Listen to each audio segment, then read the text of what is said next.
Okay, let's figure this out. I'm really trying to get this set up. I am still using 4 boxes as my tripod because I don't want to set up the other tripod because I'm lazy. And I hope you understand. So if this camera, if you see shaking, no, you didn't. Okay? Hi, I'm back. And as I said in my previous video, I was abroad for I think about half of the year of 2024. And I spent my international experience in 2 countries. So from January to March, I was in South Korea. And from March till August, I was in Japan. And I wanted to talk about my experiences in both countries a little bit, but I've split it up into 2 videos. So this is my experience in South Korea as a Black woman video. I have a list of things here I want to talk about regarding my experience in South Korea. What is going on in my voice? And we have about 7 things I want to talk about. It's not going to be like the best and worst things about live. No, it's just going to be my experience, just my subjective experience. And I don't want to get into I don't want to say anything as fact because this is all coming from my experience. First, I would like to disclose that I don't know too much about South Korean history, politics. I want to say culture. I know more about culture than not, but I'm still, let's say, getting acquainted with South Korean culture. Nothing I'm saying in this video is intended to offend or target anybody. It's simply just talking about my experience in South Korea. So yeah. So I think the first thing I want to talk about when looking back at my experience in Seoul, because that's where I was in Seoul, was just the reason why I was there, which was for an internship. I mentioned in my previous video that I had just finished my master's degree program at Cornell, and this degree program required me to do an internship abroad as well as do an exchange semester abroad. So I went to Seoul for my internship and then I did my exchange in Tokyo. So that's the reason why I was in South Korea. So the internship that I did was for a startup app / website that basically the whole thing was just doing promotion and doing fan-based activities like polls and challenges, stuff like that, and content for fans of K-pop stars and K-pop groups, including C-pop, the occasional C-pop, J-pop artists as well. And I was on the marketing team for that. So I was social media marketing. I also helped with marketing campaigns, as well as other various tasks that they needed me to do at the company. So that was my internship. I would also like to say that I don't know too much about K-pop, but I'll get into that a little bit later. So yeah. Actually, no, we're just gonna segue into that because that was actually one of the talking points I had. Working at this internship without having a lot of K-pop experience was interesting, to say the least. I knew of K-pop groups. Like I even knew some songs, I knew some groups. I knew the big groups, like BTS, Blackpink, ATEEZ, I hope I'm saying that correctly. Twice, those big groups. And I've heard some of their songs. Hell, I even like some of their songs. But being somebody who started taking Korean classes because I knew I would be going to Korea for an internship and not because I like the particular Korean entertainment things, I say it was a different experience because when I was learning Korean, they were all talking about my classmates were talking about their favorite K-pop group, their favorite K-drama, and I'm just there like, I'm here so I can understand things when I'm abroad. I'd say working at a K-pop internship, essentially, without being well versed in K-pop, it took a lot of adjusting. I had to learn like lingo. I didn't know what a bias was until I started. I didn't know that you could have a main, a lead, a visual. Like the group has they literally have somebody in the group to look good. That's the job description. Like, yes, like this person of this group, their main job is to look pretty, because they're the prettiest in the group. But yeah, they have lead rapper, main dancer, lead dancer, vocals, and visuals. That was the biggest shocker to me, because I low-key went down a rabbit hole. I started watching a lot of videos regarding K-pop groups and their structures, and they have a structure. So yeah, adjusting to understanding K-pop and the overall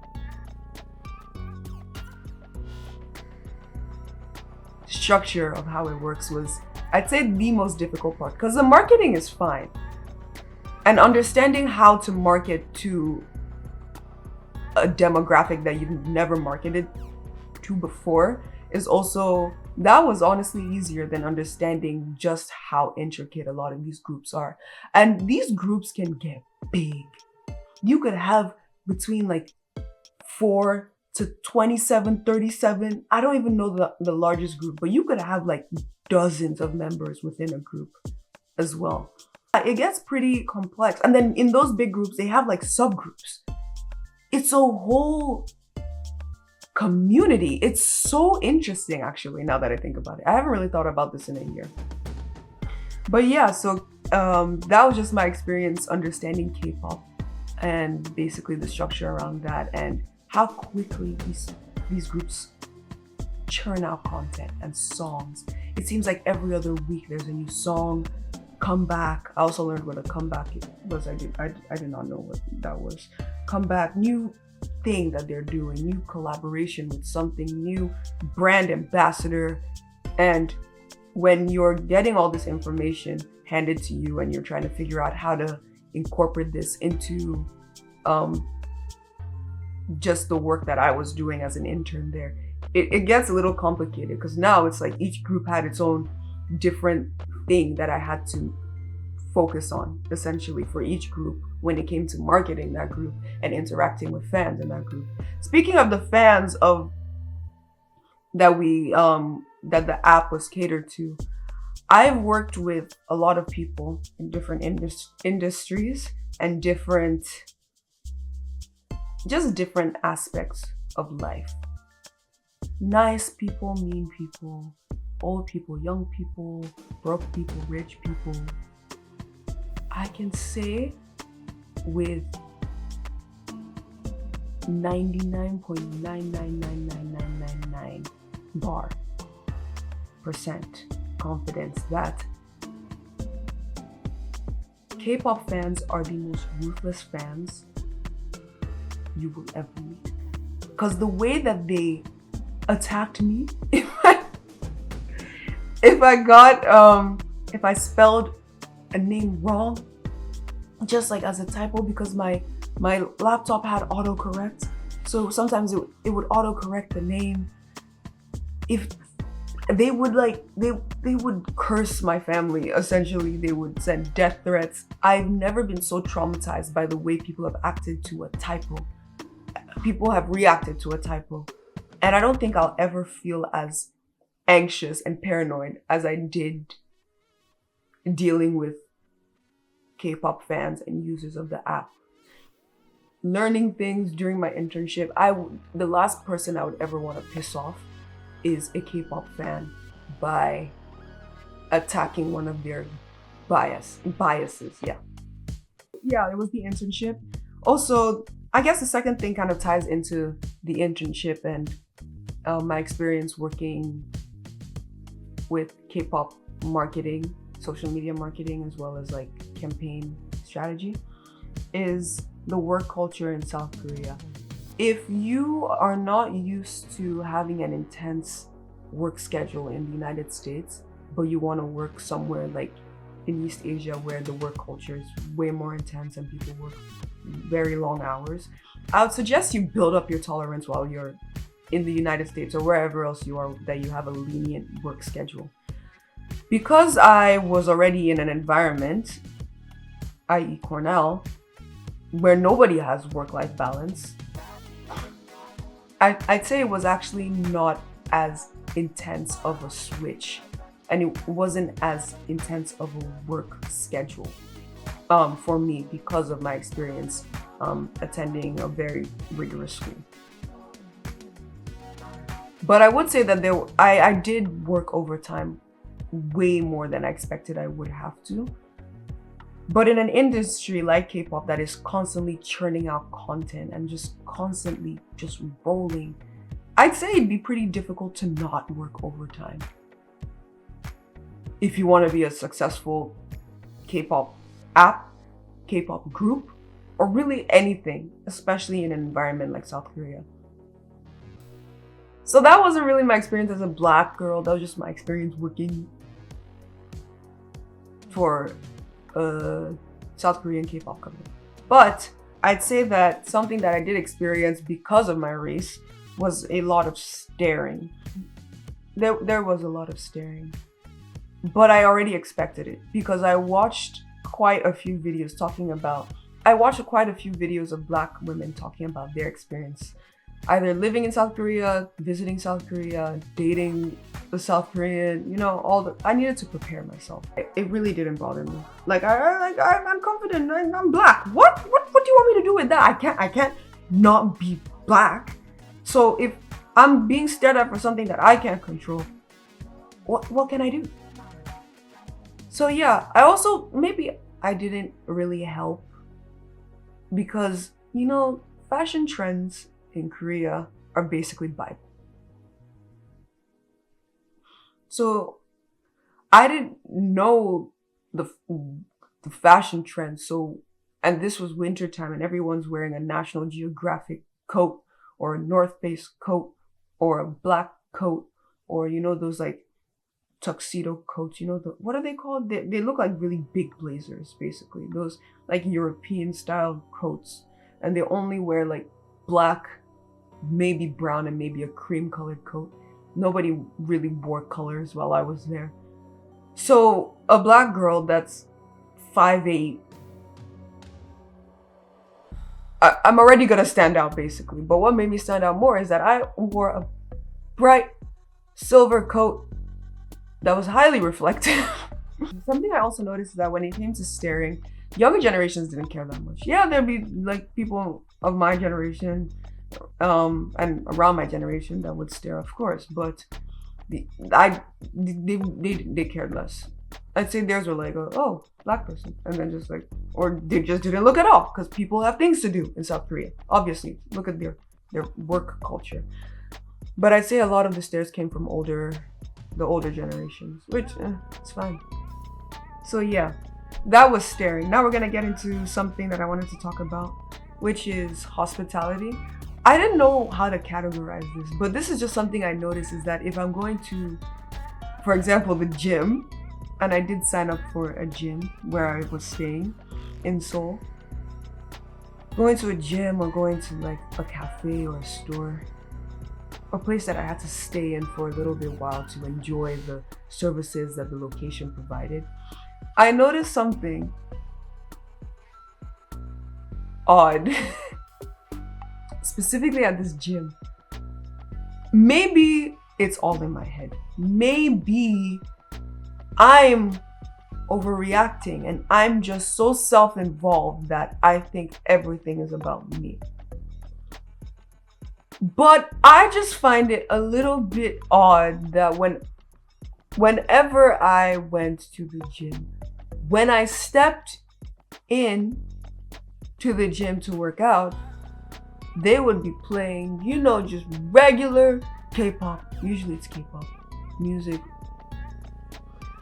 And whenever I was leaving, I would notice that the genre had changed while I was working out.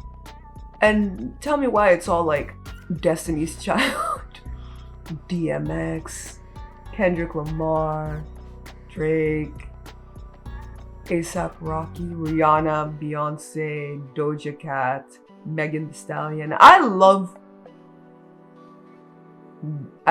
me some Megan. And I love me Doja. Like Doja was my top artist. And I love basically all the artists that I mentioned. But I just think it's a little bit odd that when I enter the gym, that music wasn't playing, but it's like the moment I entered, they were like, ooh, we can, change it. Let's try it. Let's give her what she wants. I never once requested for them to change the genre. I'm fine hearing K-pop in the background. You know, I'm fine with that. I love a good ballad by insert K-pop artist name here. You know what I mean? You don't need to change the genre just because a black person is in the location. I noticed this as well as like in cafes. I'd be, playing some nice, tunes, and then I walk in and it's like, X gon' give it to you.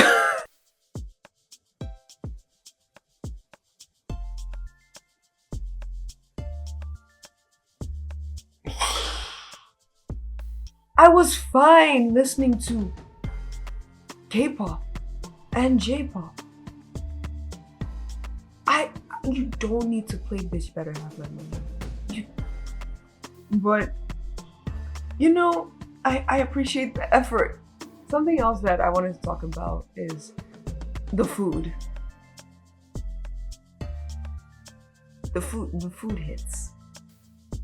I'm not talking about westernized Korean food. I'm talking about Korean food. You know what I mean? Like tobuchige. I don't think there's one thing in Korea that I didn't like. But the food is unmatched. I'm salivating right now. I miss it so much. Sorry, the recording stopped. But what I was saying is that eating in South Korea made me realize how bad we have it in the States. Let me just say. The food there is so well balanced, and it's like 90% vegetables, some rice, and then maybe meat. Living there for 2 months, let me just tell you that I ate more there than I eat here, and I got. It's hard to put on weight there. Also, yeah, something else about the food is that whenever I go to have lunch, because we have lunch breaks in the office. It's different from a lunch break in the States where everybody just kind of goes and does their own thing. In the office, we all like leave together and we go eat together. And a lot of the time we're eating from the same pot, bowl, pan. I think people are sharing stuff. It's very communal, and that allowed me to actually get closer to the my coworkers in the company within 2 months. It allowed me to get closer to them way faster than I would have if I had done an internship here for 2 months. I love the food there. I love the food culture. I love that eating with others is encouraged. It's not like mandatory, but it is encouraged. Even the dining setting sometimes yeah. Segueing from food, we're gonna talk about drinks, specifically the fun kind, specifically alcohol, specifically Soju. So I do know what it's like to be drunk. I don't get drunk often. I don't even really drink often. But I know what it's like to be drunk. And in the States, where I've been drunk a few times, I have never lost time or memories.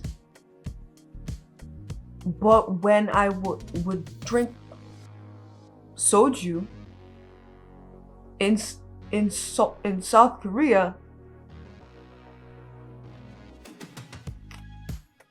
it's like I would blink and like 10 minutes would pass. I lost track of time off of like 1.5 bottles of Soju. if you're sensitive to alcohol, like I am, stay away from it. Because the way that I don't remember things, but I wasn't drunk. Because I know what it's like to be drunk, but it's so weird. It's like, yeah, I don't know what it is about the alcohol there, but it's not like the alcohol here. First of all, it's like juice. You don't taste the alcohol, so it's so easy to go overboard. And second of all, yes, you lose time. I have never lost time like I've never lost time doing anything or drinking anything like I have drinking one bottle of soju. And apparently that's like Disney, that's child's play. I was talking to a nail tech that did my nails in Korea, and she was like, you need to, that one and a half bottles of soju, you need like at least 4 to have a good, that's what she told me. If I'm losing time with 1.5 bottles of soju, I would lose my identity at like 3. And the last thing I wanted to talk about was clubbing. Thankfully, because of the rigorous working conditions of my internship, I only went clubbing once. And basically, men are more forward in international countries than the United States. The flirting is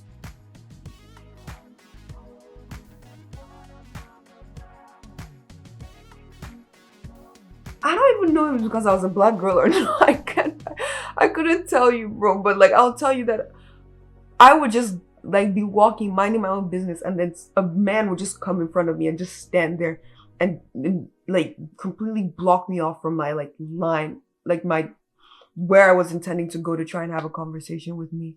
I'm pretty sure that happens in the States, but the way that they would talk to me was so different. And also, I don't know why, but it seems like every man that spoke to me that night, not one black man, let me just say, I'd say like only one of them wasn't Korean, but the rest of them were.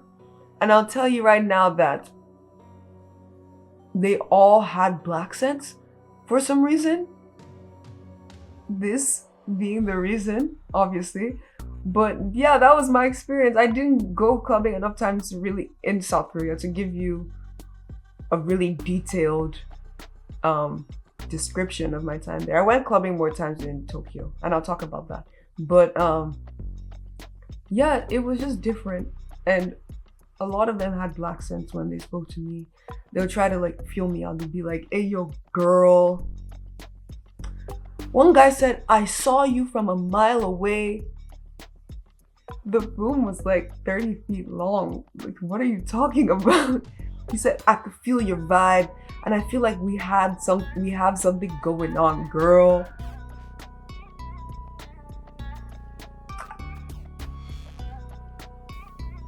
So I'd say that was one guy that approached me. It was very interesting. He's like, I live in New York. Bro, the fake accent is crazy. He's like, I live in New York, but I'm just here in Korea for a little bit, girl. What you doing right now? You want to get out of here, girl?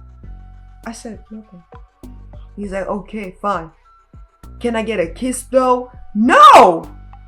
No! But yeah, that was basically my experience living there. There were many more good experiences than bad being there for 2 months. I'd say like honestly the worst thing was the cold. I've been living in cold weather when I was in Ithaca, but for some reason the cold weather in Korea it's bone chilling. It goes into the bones in a way that I've never experienced before. I don't know why. There wasn't even any snow, but it just felt colder than Ithaca, which is saying a lot. Is there anything else I didn't cover? Because my notes are gone. I'll say just other things. I really enjoyed the subway. So efficient, so nice. It did get cramped, and you know, you smelled people, but honestly, there were really no like bad smells. But you had to get comfortable just being like crushed from all sides of you. If you're claustrophobic, I don't recommend the subway or the bus. The bus. The bus drivers should be Formula One drivers. The way that they whip through these streets. And I heard it's worse in Busan, which is really funny. I'm trying to remember if there's anything else that I experienced. Nothing crazy. I was working for like 80% of the time, so I really didn't. Nothing crazy really happened to me. But yeah, I would definitely return. Would I want to work there? No. Would I want to live there? No. I'm good. Would I visit? Yes. 1,000% yes. And I plan to go back. At least, let's say, within the next 3 years. But yeah. That was my experience living in South Korea for 2 months. And I don't know if you can tell, you can definitely tell, but I'm drained. So I'm gonna go now. And I will see you next week to talk about my experience as an exchange student in Tokyo. So thank you for watching. If you have any questions, leave them below. Turn your notifications on so that you can get the next video, and stay happy, stay healthy, and bye.